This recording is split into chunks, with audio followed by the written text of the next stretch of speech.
শ্রীলঙ্কা টি-20 দলের অধিনায়কত্ব ছাড়লেন স্পিনার হাসারাঙ্গা ডি সিলভা। পদত্যাগপত্র শ্রীলঙ্কা ক্রিকেট বোর্ডের কাছে পাঠিয়েছেন তিনি। গত জানুয়ারিতে শ্রীলঙ্কা টি-20 দলের অধিনায়ক হন তিনি।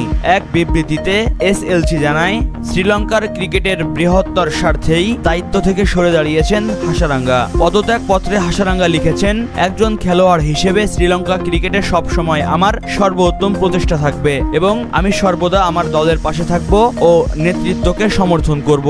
যুক্তরাষ্ট্র ও ওয়েস্ট ইন্ডিজের মাটিতে সদ্য শেষ হওয়া টি-20 বিশ্বকাপের গ্রুপ পর্ব টপকাতে পারেনি শ্রীলঙ্কা। দলের ব্যর্থতায় সমালোচনার মুখে পড়েছেন হাসারাঙ্গা। বিশ্বকাপের পর শ্রীলঙ্কার প্রধান কোচ সিলভারউড ও পরামর্শক মাহেলা জয়াবর্ধনে দায়িত্ব থেকে অব্যাহত নেন।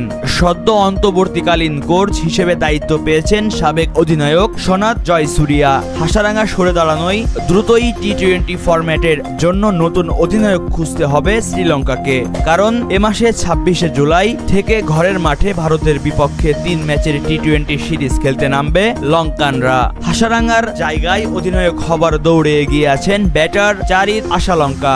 এর আগে হাসারাঙ্গার অনুপস্থিতিতে 2 ম্যাচে নেতৃত্ব দিয়েছিলেন তিনি। এর মধ্যে একটি করে জয় ও হার ছিল। 10টি টি-20তে শ্রীলঙ্কার অধিনায়কত্ব করেন হাসারাঙ্গা। তার নেতৃত্বে 6টিতে জয় ও 4টি হারে লঙ্কানরা। তার অধীনে এবছরের শুরুতে জিম্বাবুয়ে ও আফগানিস্তানের বিপক্ষে দ্বিপাক্ষিক টি-20 সিরিজে জয় পায় শ্রীলঙ্কা। মুহিবুল্লাহ নাহিন, প্রহর 24।